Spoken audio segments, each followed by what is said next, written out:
Hi, Nkabeng. Hi, Johann. How are you today? Very good, thank you. Tell us, who is Nkabeng? Where to begin? Today, Nkabeng is a general manager of two research units that are combined, two very different research units for the Cape unit and for the Arid. So everything from the Richtersveld and Galagadi all the way down to the southern tip of Agulhas, which is very exciting. But before that, there's a story of how I got to who I am. We want to know the story, absolutely. So I was told that from the age of 4, I used to dissect frogs on my mom's dinner plates. Fast forward a few years at school, thinking about, what kind of careers people want to go into, and they discuss it a bit. So at school, we used to have these programs where you can actually go out into different wilderness, into different activities, just to part of school trips. And I was surprised that when we went out on one of our school trips, when I was still in primary school, I was the only one who was able to identify the tracks of the animals that they were asking us about. So that was very exciting. But when I think back on it, it's because my dad always used to expose us to wildlife and take us to national parks and take us to protected areas and really get us getting in touch with nature. Fast forward, I studied wildlife management, nature conservation. I did a BSc and an MSc as well, just to make sure you've got that grounding that makes you run out of the classroom into the wilderness. And then from there, I started working with at the university. I was at Tshwane University as a lecturer temporarily, and then I became a manager for training and research at a company where you have students coming in to learn a little bit more about getting the hands-on experience of wildlife management and all the different areas that you need to know about it. And then I transferred into where I am now with national parks. Yeah. How long have you been working with sandbox? If we take it from the date I signed as a permanent employee, it'll be 7 years. However, when I was conducting my PhD, I did it with Sandpark. So I was already based in Kruger National Park for about 2 to 3 years. So I started to get some of that introduction into how their processes and systems work and their networks. Yeah. And now, as a woman, is it easier than what it was maybe 10 years ago? Yes, it has evolved. It has changed, and I can feel it and I can see it. From the point of view of I can feel it, is that I see more women around, which makes it a solidarity conversations that we can have. But from the I can feel it is that I don't have to wear the military outfits that were made for men, where the cut, and I'm being very basic here, where the cut is very masculine. Because it actually, what I realized from that is that when you take a woman out of her femininity and put her into a masculine role, and because nature conservation and wildlife management has been historically male, it's almost as though you're coming into a challenge position. Whereas if you soften yourself and actually maintain that femininity, the conversation is different. And it becomes a bit more understanding and more receptive, which I thought was interesting. Something as simple as just your demeanor in uniform could actually change how we interact with each other in those conversations. Yeah. I remember on Unlocking Nature, we have a conversation with the first female ranger in the Kruger National Park, and the story that she told, as she always had to fill more than one role, just by virtue of the fact that she was a woman. She also had to provide the food when there was an outing. And that was, but then still do the ranger duty. So there was always the doubling up of some extra duty just by virtue of that. Yeah. So it's very good to hear that the role has normalized. It has. In the way that it accommodates you as a person. It has. But interestingly enough, in the same breath, it's also put us at a little bit of a disadvantage because there are still cultural elements that we have to consider. If we're putting women in these positions of, as you mentioned with rangers, of enforcement, there is still that perception that women don't have the strength or they don't have that command to be able to enforce.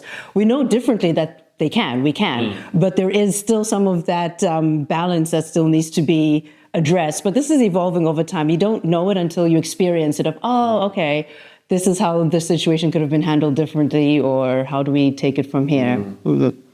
Well, our parks are certainly spaces for transformation in more than one way. So your dad took you to a game reserve early. It's not every dad that takes the little girl to game reserves. So where did that come from? So my dad, wow, he should write his own story as well. It's amazing. He actually grew up in the mountains in Lesotho, in those highlands there. And with his siblings, he was herding livestock. They were, gathering their own protein. The dad my grandfather showed them how to use a shotgun so they could get their own meat. They would make yogurt from cattle after and pick the berries. So he already grew up in that. So for him, it was natural for him to take his children out into nature and to show them, this is where tiger eye grows. These are dinosaur fossils. These are dinosaur footprints. This plant is used for X, Y, and Z. So for him, it was normal to take us out there. But I didn't think he anticipated how much it was going to get into our system or into my system to pursue it. Yeah. Amazing. One of the most penny drop moments that I've had in this role with Share Screen Africa was talking to Dr. Kofi Bua from Gabon, and he said that the biggest problem with African conservation, and he said actually with Africa at large, is that Africa's people has lost its connection to nature. And do you maybe have an idea of what role can sandparks and other institutions play to restore that connection? Now, that's a very interesting point. And we've touched on this a few times in some of our internal discussions as well, is if we think about the history of protected areas, and I'll start with South Africa because that's the example that we have right in front of us, is that people were moved away from where they had a relationship with nature, where they knew the seasonality, the species, and the different animals that were passing through. They understood it. And to literally be uprooted and placed into an area where somebody will look at it and just say, well, it's land, you can be here.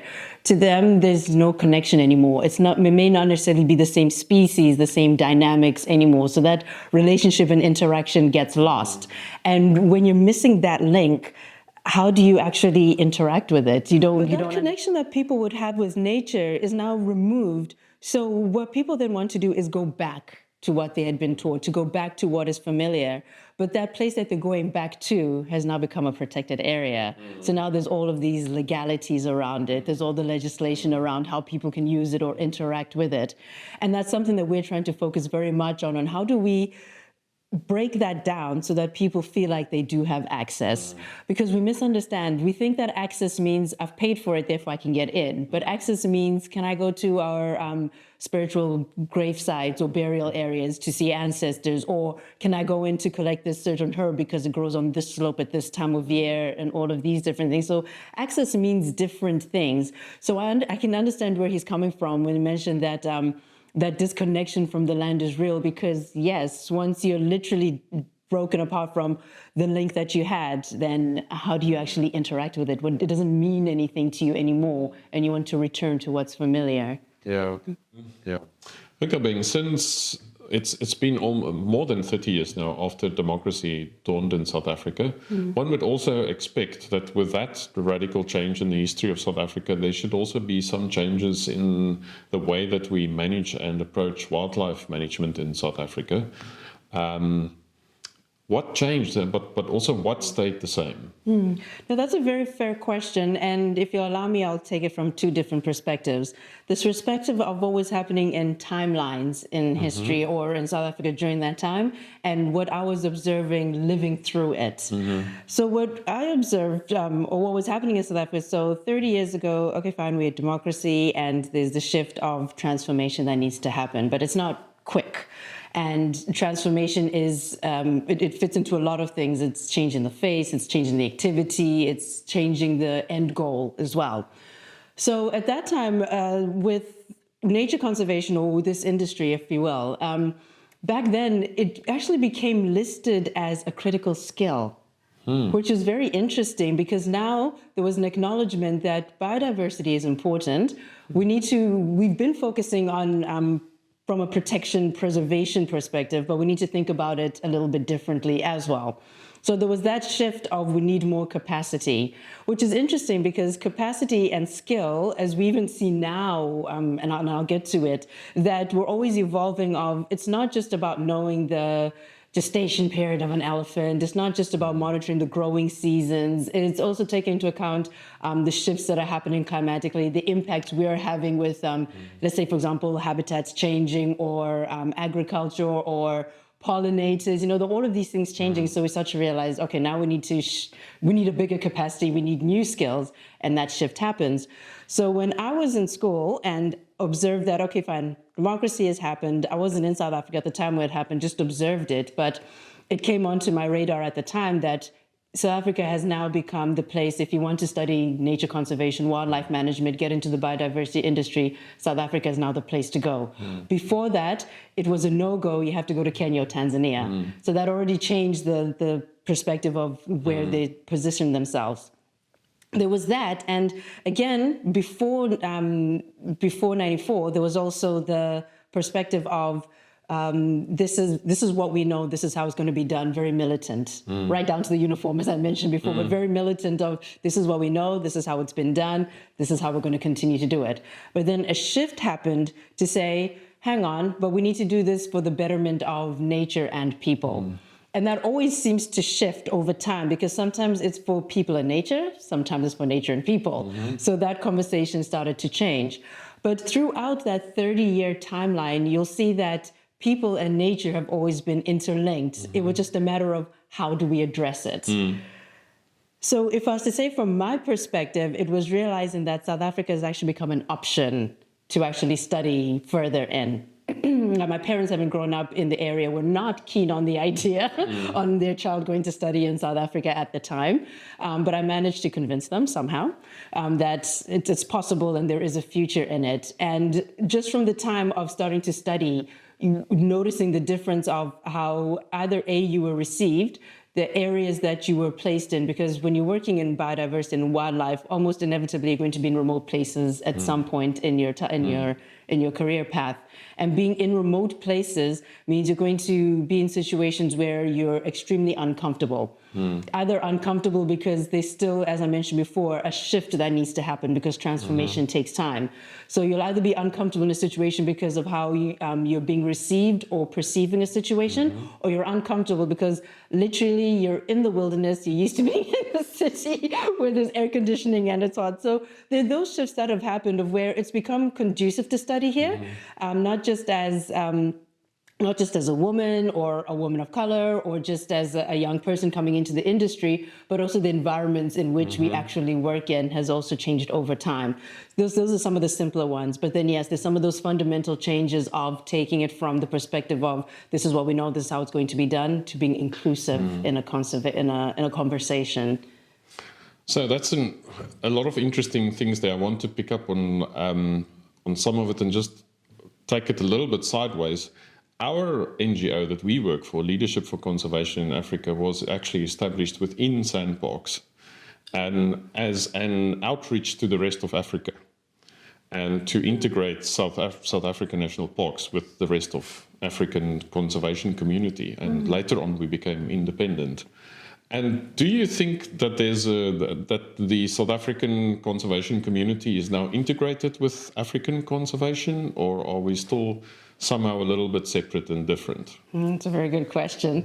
In some ways, I think we're still quite separate. Even when you have discussions with the African Union, for example, they'll mention African states and South Africa.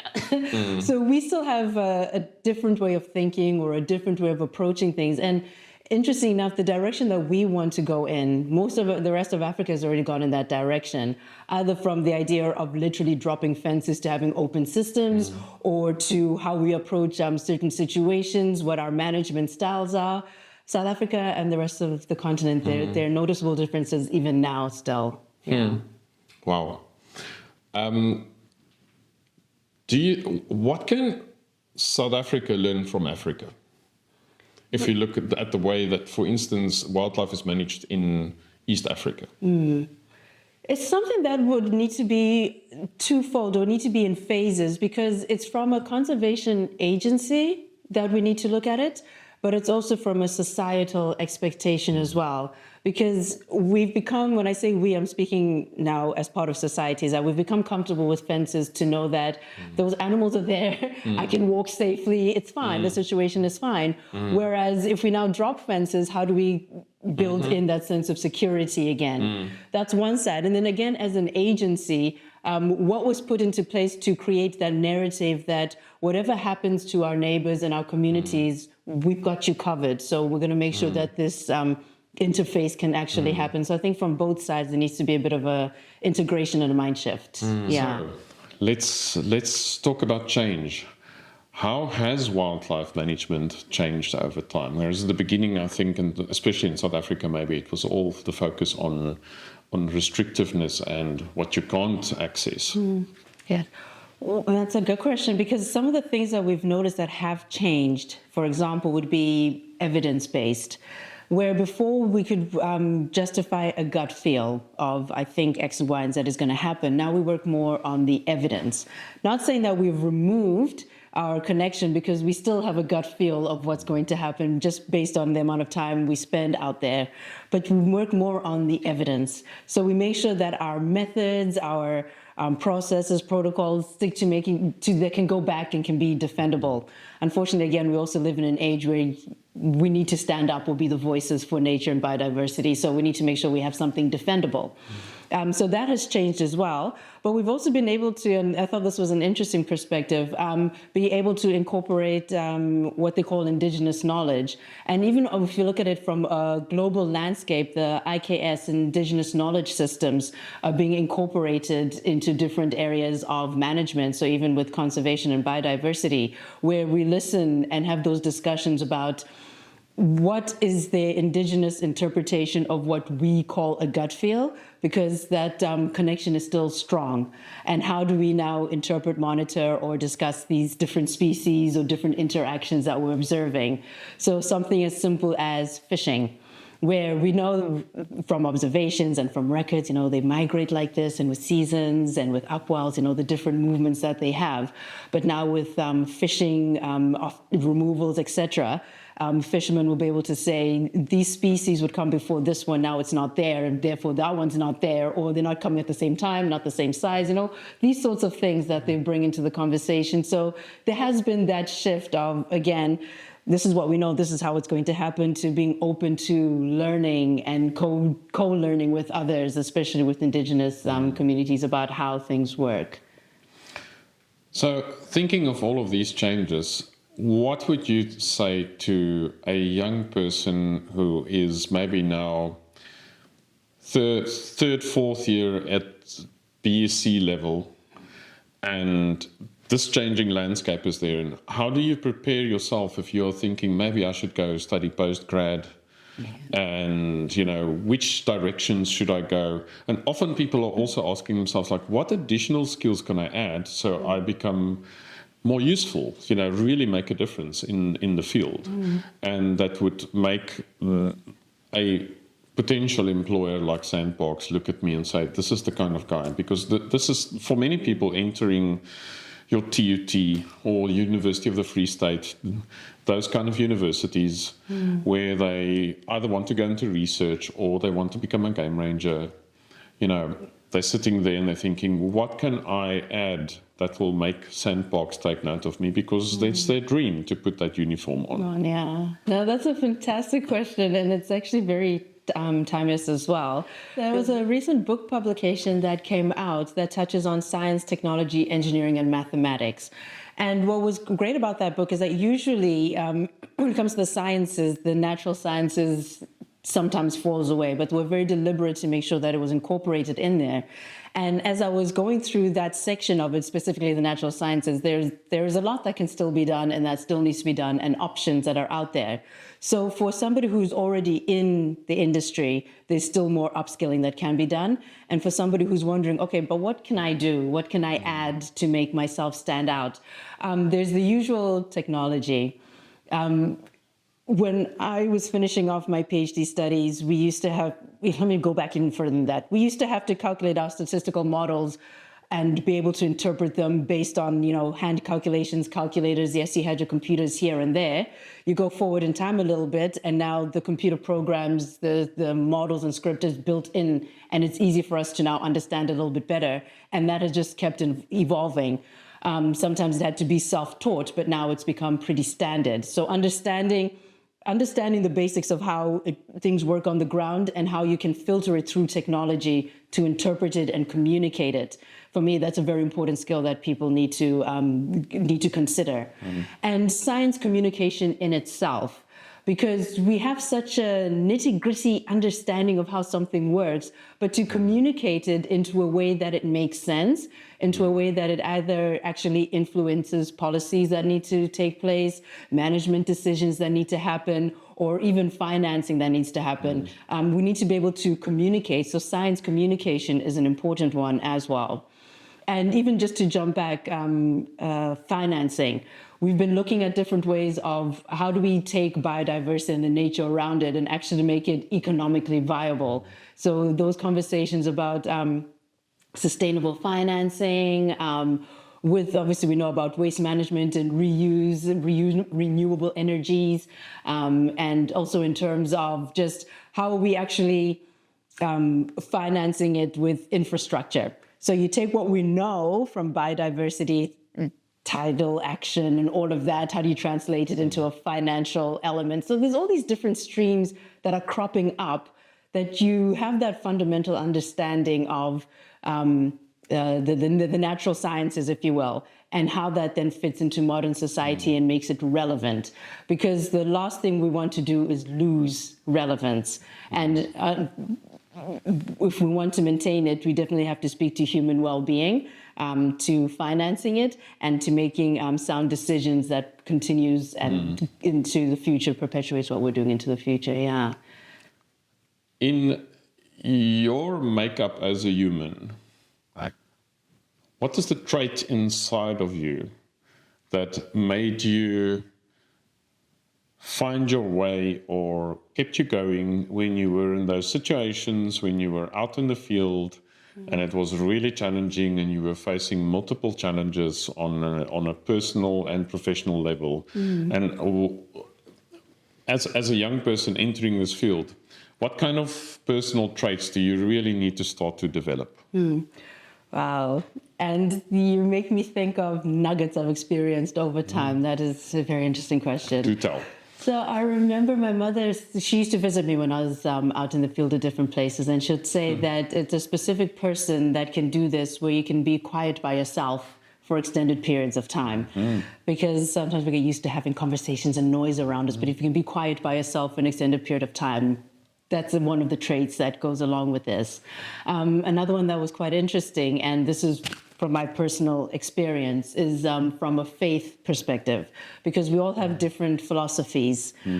For myself, it's not necessarily that stewardship of nature or conservation was a commandment, but it was an instruction to have dominion and to nurture it and to look after it. So to me, it was an instruction. This is what we need to do. So in those times when it became difficult, in my mind, I'd go back to, but if there was anything else that was more fundamental than this, what would it be? Than to continue making sure that biodiversity continues.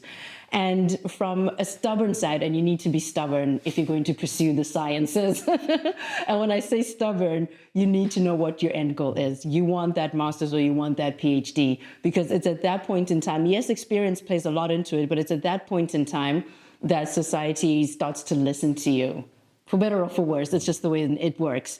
And when I was growing up, both my parents, my mom was a pediatrician, my dad's an economist, and they were both doctor. So I told myself, well, I need to get that doctor in front of me if anybody's going to listen.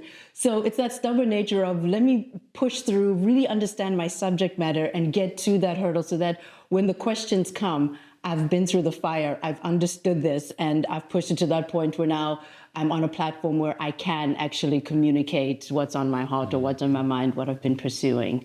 Yeah. And you are now leading a team of scientists. What is it like, and what are the challenges of leading in the sciences? Now, that's fantastic, because with the sciences, I've learned that it is definitely leading and not managing. because a scientist needs space to investigate, to explore, and they need to be in a place where they feel supported, where they're going to try something and something fails, they're still supported that it's okay because that's how we learn. So for me, being in a position like this, firstly, I get to learn a lot more about an array of other sciences. So I was specific in zoology, large mammals. Now I get to explore more with marine biology, with the shorebirds, with plant species, with soil, with fresh. We get to explore a lot of other areas from the point of view of somebody who's passionate about it. So it's almost like you cheat and get into everybody's life, into all the different sciences. But the key thing is to have people feel supported, that they can fail and it's okay. They can learn from their experiences, and how you can then guide them to fit into the bigger picture. Because we can get very engrossed in the thing that we're studying, the thing that we're very become an expert in.